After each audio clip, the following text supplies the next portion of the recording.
Hello and welcome to our Haskell Day preview show brought to you by Monmouth Bets. I'm your host, Peter Thomas Fornital. Very happy to be here with you and an esteemed panel. We'll start with the man in the pink jacket, as he so often likes to sport that BetMakers pink.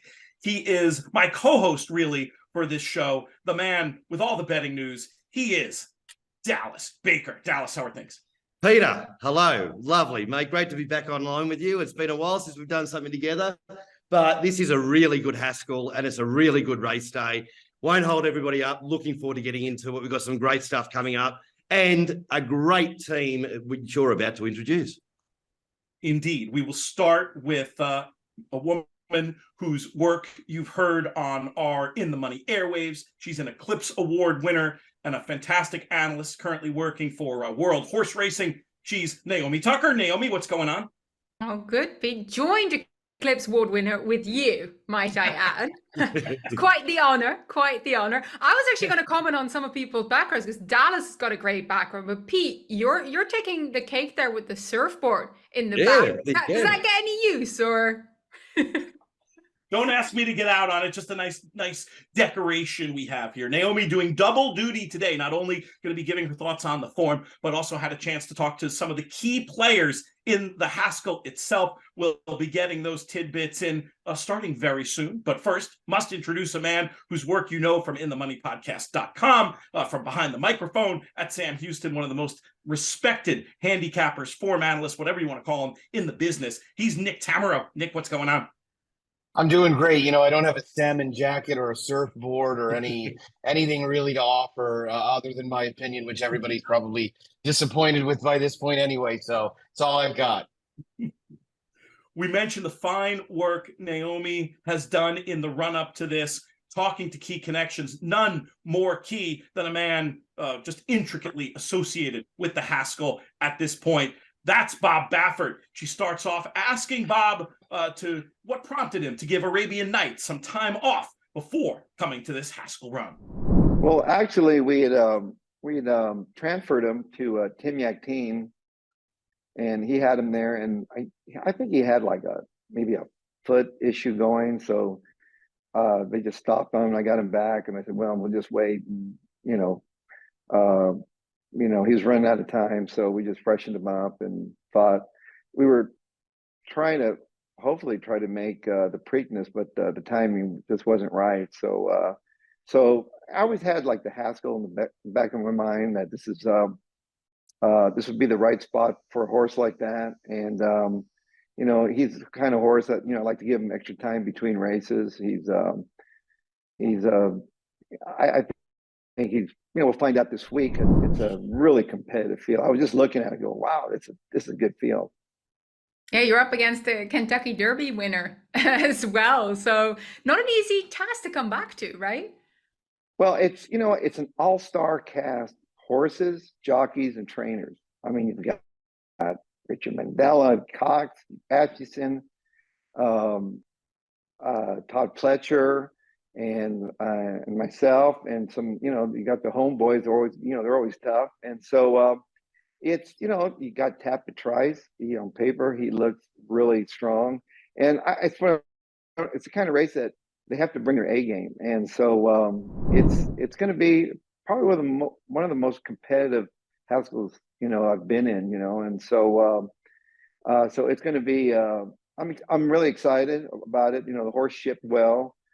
Jimmy Barnes is with him, who goes there, and he says everything's gone smoothly so far. And you need luck, and he needs to break well. He's still a young horse. 2 outs, that's it. He's going to get some seasoned horses and an extra anejo. He was like an all-star horse when he broke his maiden, like he was. So he's coming off the big. He's going to be really tough. So it's going to be a tough race. Well, you mentioned in his preparation that perhaps the Preakness was coming up too soon. What have you kind of seen from him now returning to action that made you think he's ready to go? Well, I mean, the way he's been breezing, he's probably been ready for a couple of weeks now, waiting for it. And, but it's, I think fitness wise, I think he's ready for it. He's a kind of horse that, these really good horses, you can just get them ready. You can just do so much with them, and then their class will get them the rest of the way. So I think it's going to be a good test for him. And, he's on the outside. So, he needs to break well, at least he'll be in the clear if he, breaks well. And so it's going to be interesting to see, we really don't know, he's been gone to the front because he's so fast, so Johnny Velasquez, he knows the horse pretty well. So we'll see how it shapes up early. Great stuff there from Bob and Naomi. We're going to be getting into some more interviews regarding this Haskell Day. But first, we have a message from Monmouth Bets. Monmouth Bets is New Jersey's exclusive home for fixed odds betting on horse racing, including this weekend's bumper Haskell Day card. But it's not just Monmouth Park races you can place fixed odds bets. Tracks are available from the US and international venues. Download the Monmouth Bets app now and receive a free $50 bet once you verify. Fixed odds betting.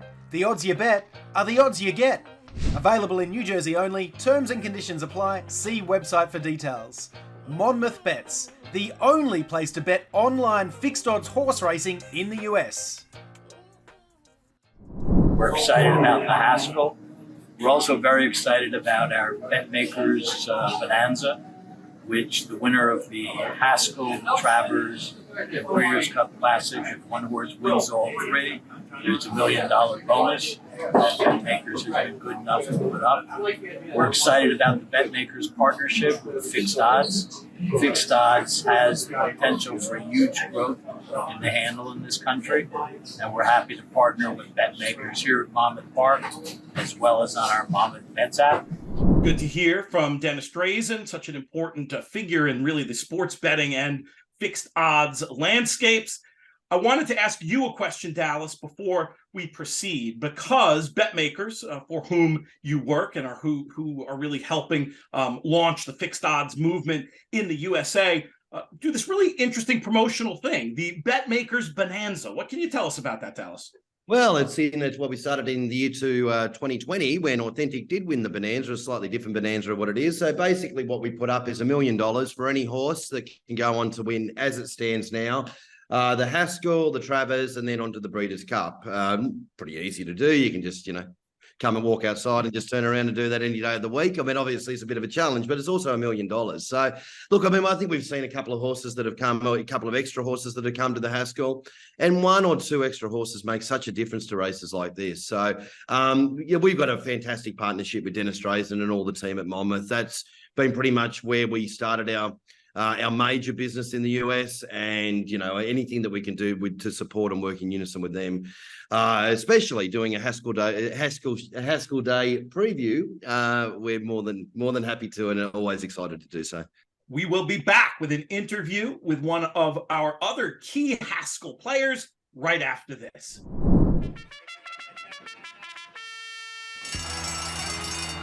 Monmouth Park's featured event is the TVG.com Haskell Stakes Saturday, July 22nd. Watch and wager as the country's top 3-year-olds converge on the Jersey Shore, looking to enhance their championship credentials. Play our $400,000 guaranteed late pick 4 and $200,000 late pick 5. First post, 12 noon. It's all TVG.com Haskell Day, Saturday, July 22nd at Monmouth Park Racetrack. It's all about the efficient trip. I don't think he's a horse that's very complicated in needing to be somewhere to be effective. He can take dirt. He's comfortable on the lead.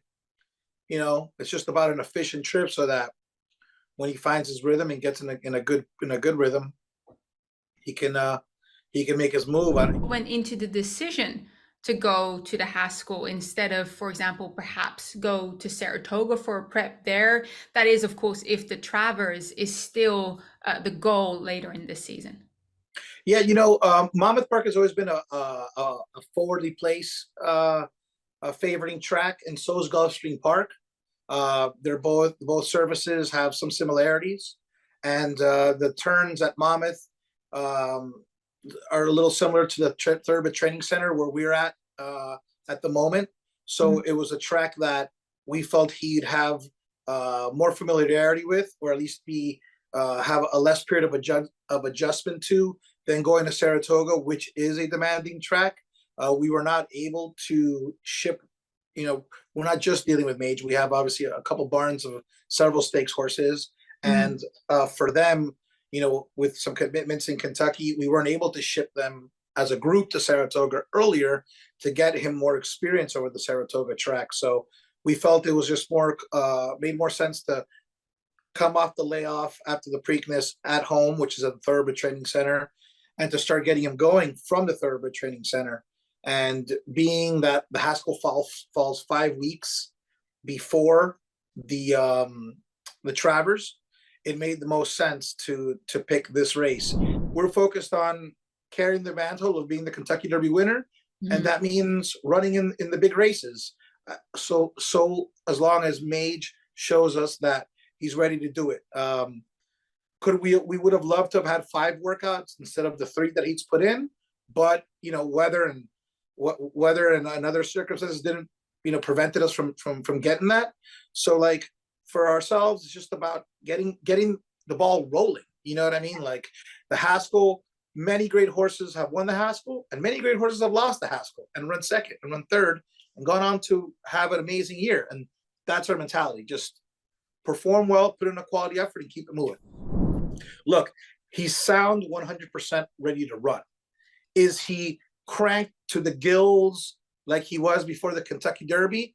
Just mathematically, anyone who can look at workouts can see that and know that that's not possible. Now, if people aren't educated as horse people to understand fitness and training regimens and training programs, well, then hopefully this gives them a little insight to understand like that kind of development for a racehorse when they're coming off a layoff and with the limited amount of workouts you're able to put in. It's just, some people don't know what that means. So hopefully this gives them a little clarity and perspective. He's 100% healthy and he's, fit to put forth a quality effort and move forward from this race. Great stuff there from Ramiro Restrepo and Naomi Ramiro, a real student of the game. Want to remind you that today's show is brought to you by Monmouth Bets. You can find them at monmouthbets.com. Your opportunity to bet fixed odds, not just on Monmouth, but on an array of tracks across the country, and get your fixed odds bets loaded there anytime you're in the state of New Jersey. Dallas, how's it been going on the Monmouth Bet side? Yeah, it's great, Pete. We're just gradually getting more and more content in week by week. Penn National was a newcomer this week. So that was welcome on Penn. That's great. And we've been taking some good bets on them. But and of course, you can also obviously download the apps on whether you are an Apple user or an Android user, whatever the case is, you can download the app, which most people these days prefer to do too, Pete. But sign-up bonuses there for you if you're a new account opener. Just go to, as you said, Monmouth Bets, or go to your App or Android store and go from there. Just to set the table before we get to the race that gives the day its name, we are going to hear from that man, Bob Baffert, again, going for his 10th Haskell. We're going to hear what he thinks makes this race so special. Monmouth Park, it's not a prep for anything. It's a real race. Okay, it's the Haskell, and it's a great one. It's $1 million, and it's like in golf, it's a major. Okay, and that's what the Haskell is. So we're looking forward to it. They've been great interviews, Naomi. I've had the unenviable task of actually having to edit them down, and there's some great stuff. And I'm pretty sure that they're on. If you want to see the full interviews at the Monmouth Park YouTube channel, they should be on. Great interviews. But Naomi, from the both obviously superstar gentlemen that you spoke to, there was a bit of a theme that I took from it, that one was indicating horses in Mage first up, will improve. Whereas Bob Baffert was saying no, and with that quote he just said, no, it's the Haskell, it's a golf major. He was ready 2 weeks ago.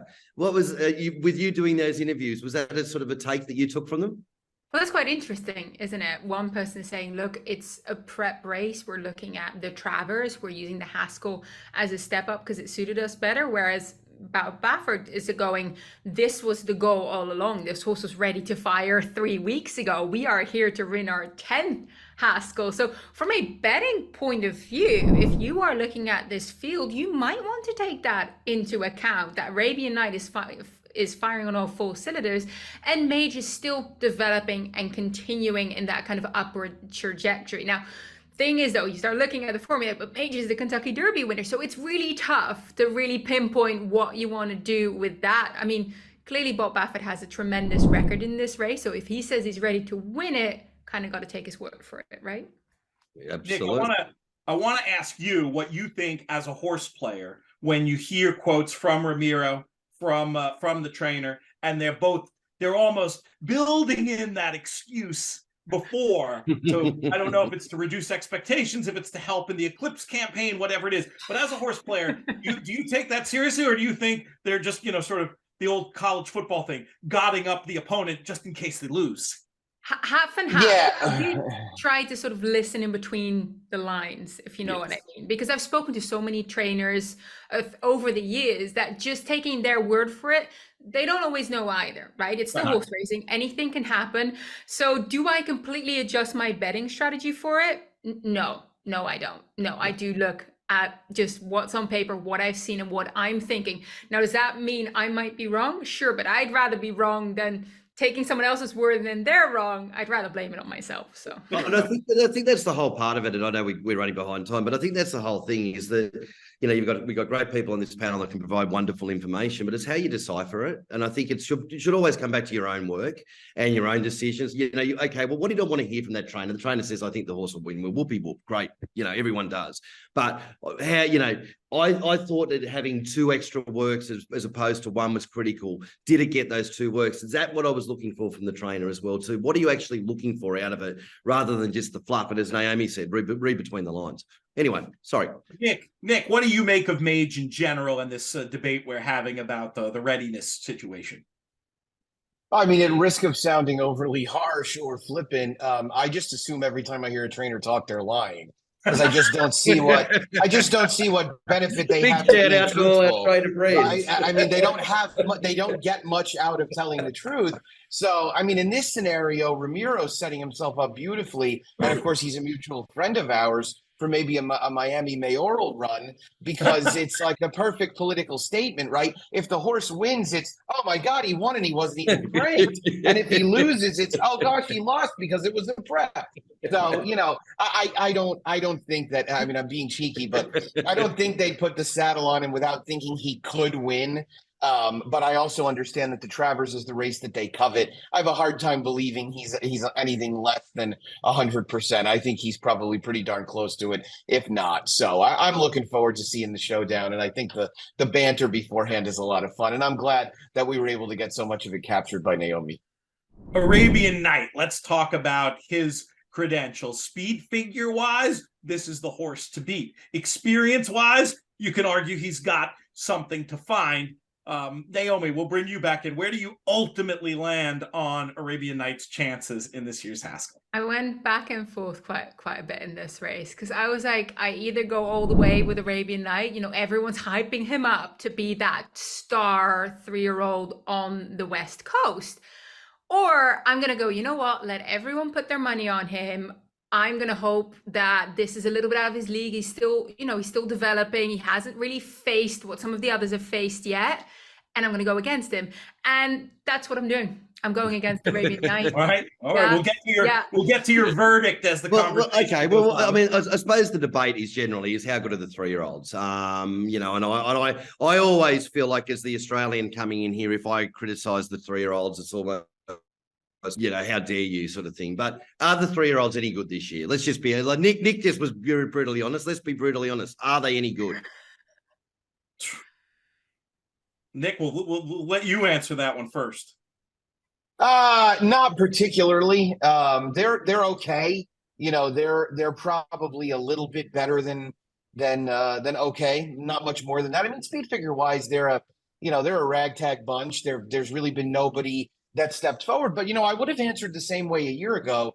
And yet by the end of the year, Epicenter and Taba had really stood out as the 2 best 3-year-olds by far. So because a lot of these campaigns don't necessarily really accelerate until the second half of the year, especially for a horse like a Bob Baffert trainee, where we've seen him do this so many times. This could be a totally different conversation in 3 months. But as of right now, they're a barely above average group.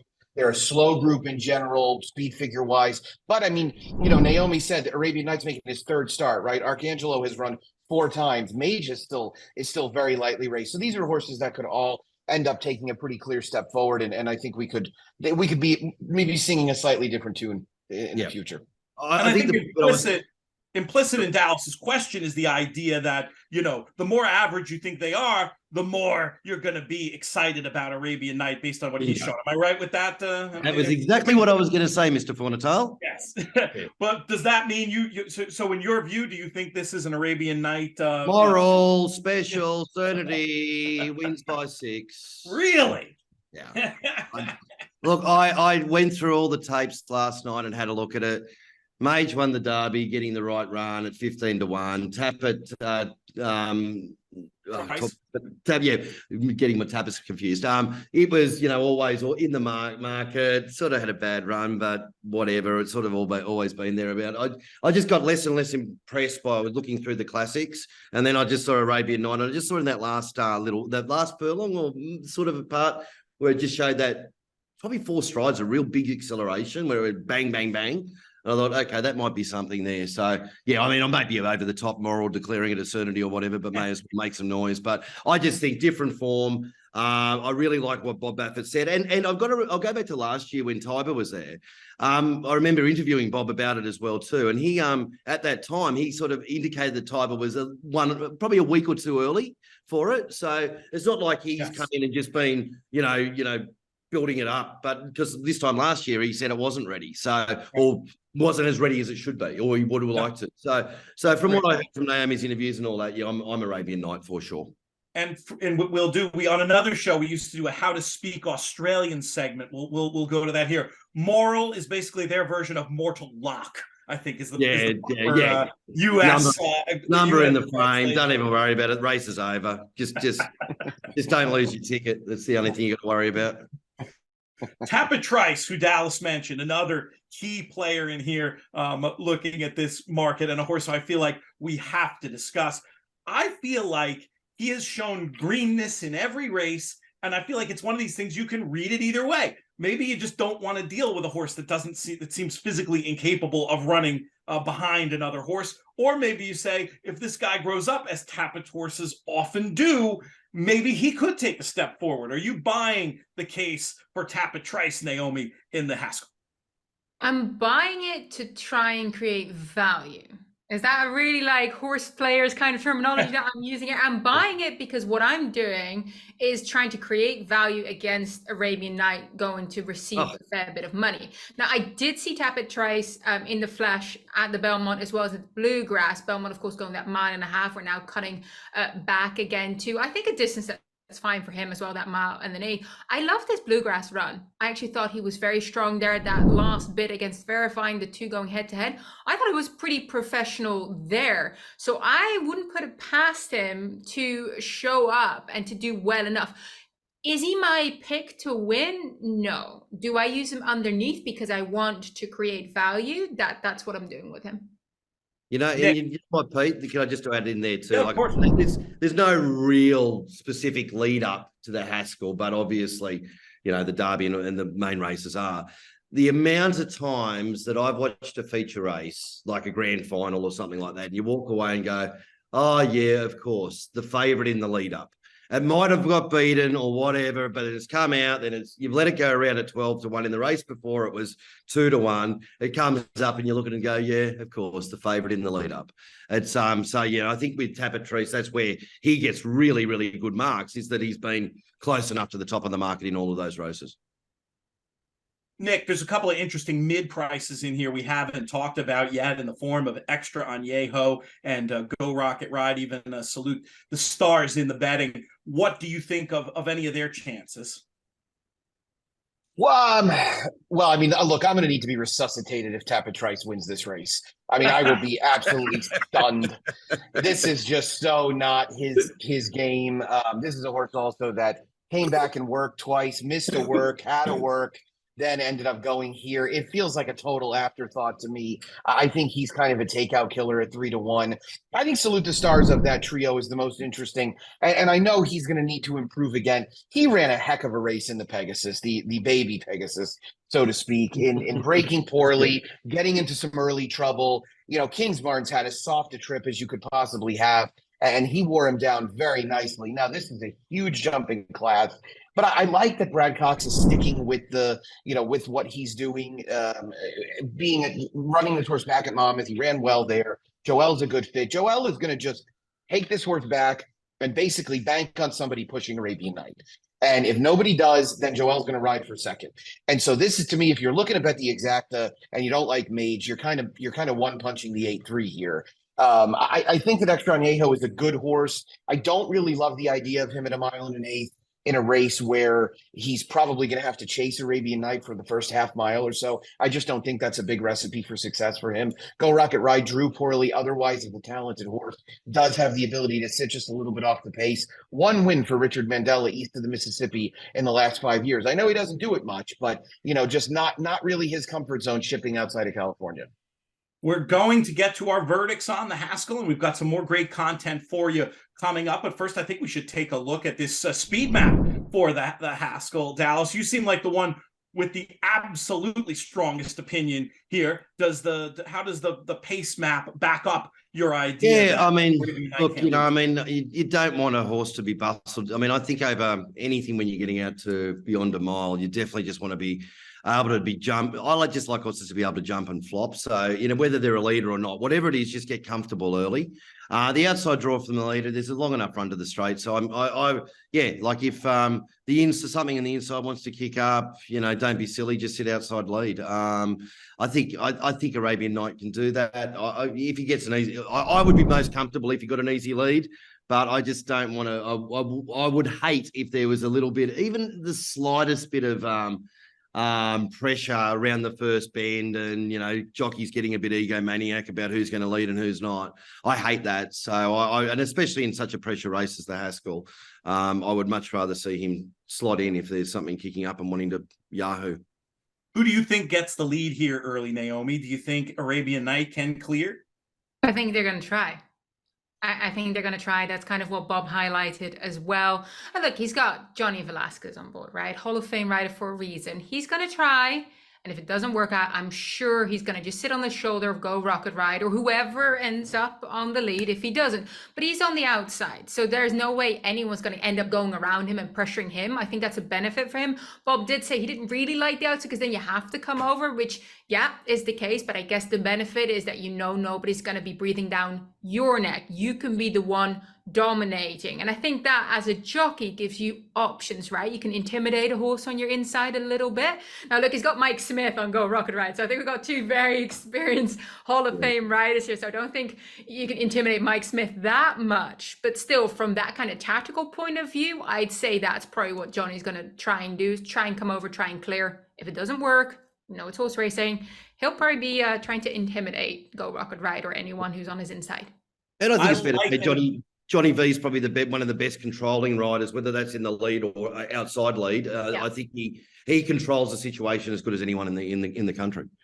I liken the jockey on the outside most drawn speed horse, almost like the player sitting on the button in poker. Others have to play their hands before it gets to him. So I think it's actually an enviable spot, either trip being possible. Nick, do you agree? Do you like this draw for Arabian Night? Oh, sure. It's the best draw by far. Bob's funny, right? Because if he had drawn the 1, it would have been, he's got the inside. We're going to have to take pressure from the start. And if he had the 5, it would have been, he's got Go Rocket Ride outside of him, right? It's the best draw big hello to the newly elected president of the Trainers Association of the USA. Yeah, exactly, right. Yeah. I have a communications future in that. But no, I mean, Johnny's the best around when it comes to the front end and or the first over stalking trip. So, I mean, this is right in his wheelhouse. And, pace figure wise, there are a number of horses in here that have never run nearly as fast as Arabian Night did in his second start. So, do you really think Mikey's going on a suicide mission with Go Rock and Ride? He's probably the fastest horse in the race. Push comes to shove. I don't see Extra Añejo going, given that he rated comfortably off a runoff speed horse last time. I think Arabian Night gets the lead when they straighten out down the backstretch, and he's going to be awfully tough from there.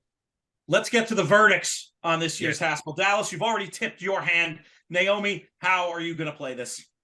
So I'm either going to be a genius at the end of this, or Arabian Night just ran off the screen, and I'm sitting here going, "Well, I tried." Right? Somebody will be right. That's the good. You would one of us wins, Naomi. That's the good news. So yeah, I was trying to be clever here. I do very much respect Mage. Just one of only a handful of horses. Tapper Trice did it too, but Mage, one of only a handful of horses that has run triple-digit buyer figures. Even if he isn't cranked, he's just an incredibly talented horse. So I kind of still think this is his race to lose, and we just don't know what we have with Arabian Night. So I'm banking against that by taking a shot using an exacta box, using the 4, the 5, and the 7 for quite a bit of money. $100 exacta box, so that's about 600 to try and create the value here. So if Arabian Night doesn't run 1 or 2, I'm laughing. But if he does, I was wrong. But this is that guessing game of how quick does a 3-year-old develop? How good is this horse really?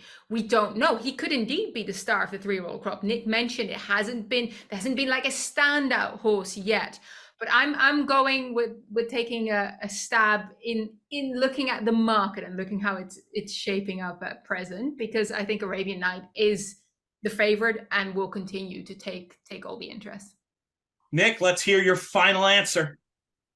Yeah, I hate to just kind of go with the majority, but it looks like Arabian Night's going to be tough here. This felt like I've been a fan of this horse since Breeders' Cup Day last year, and I asked on Twitter about a month ago if anybody knew where he was running, and I was quickly told the Haskell, and I thought to myself, well, if Bob's running this horse in the Haskell off a 180-day layoff, then he's or nearly 180-day layoff. He's going to be ready to go, and these workouts look like they've been. I've not read any workout reports. I've not seen any opinions on how he's been training, but I'm guessing if he's firing off 7/8 breezes every Saturday, he's going to be doing pretty well. So I think he'll be awfully tough to handle, and I'm looking forward to seeing how it all shakes out, because one thing we do have in this race is depth. So, whether there is a standout yet, we'll see. I think we'll learn a lot more from this one. That's our thoughts on the big one. We've got plenty of more great content for you, but right now we're going to go to another word from our sponsor, Monmouth Bets. Monmouth Bets is New Jersey's exclusive home for fixed odds betting on horse racing, including this weekend's bumper Haskell Day card. But it's not just Monmouth Park races you can place fixed odds bets. Tracks are available from the US and international venues. Download the Monmouth Bets app now and receive a free $50 bet once you verify. Fixed odds betting. The odds you bet are the odds you get. Available in New Jersey only. Terms and conditions apply. See website for details. Monmouth Bets, the only place to bet online fixed odds horse racing in the US. Well, Haskell Day is obviously the big ticket item this weekend. Monmouth Bets is offering fixed odds on multiple venues around the US, Canada, Jamaica, even South America. Here are the best betting plays from some of our experts as we go around the grounds. Hey everybody, Jim Miller here, racing analyst at Hawthorne Racecourse. We're talking about the best fixed odds wagering play for Sunday's card. That's going to come in race number 7 with the 1-horse Aviano. This one from the barn of trainer Antonio Miraz. Horse that tends to sit back a little bit early on and come charging at him late. But this is a horse that was also fantastic in New York last year. Looks to get a great pace set up ahead of it, and if you can get that 7-2 on Aviano, definitely worth the play. Good luck. 2 feature races on the Saturday's Century Mile card, races 7 and 8.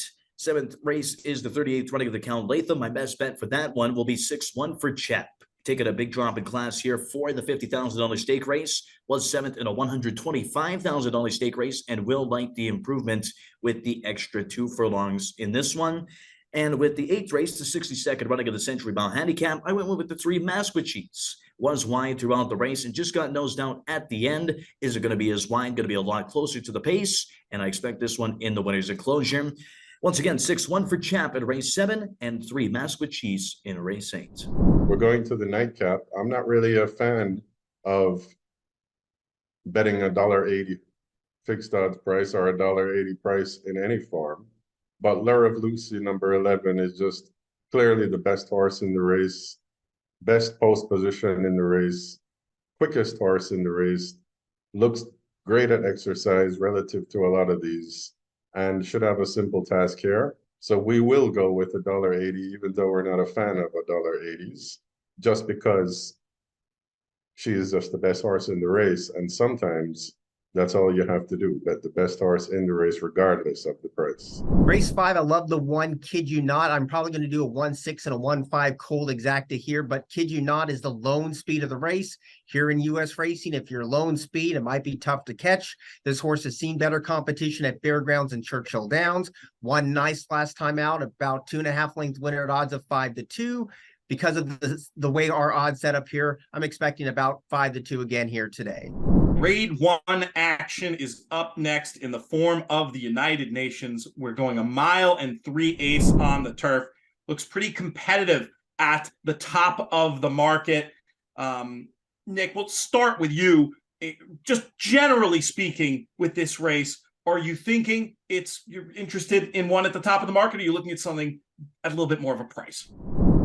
Yeah, no, I think Red Knight is a very clear favorite here. I have no doubt that he's better than these horses. I know Planetario comes in looking particularly sharp off that big win in the San Juan Capistrano. He might actually be a little too long-winded for this race. 1 mile and 3/8 at Monmouth is a quicker, much quicker race than 1.5 miles at Santa Anita, in my opinion, even though you do literally start going down the hill. And so I also think the Red Knight has a little bit more tactical speed. The Man of War, for example, if you use that race as a benchmark for what type of horse Red Knight is, he was within range of the pace to the point where he can stay, close enough to not be too far out of it.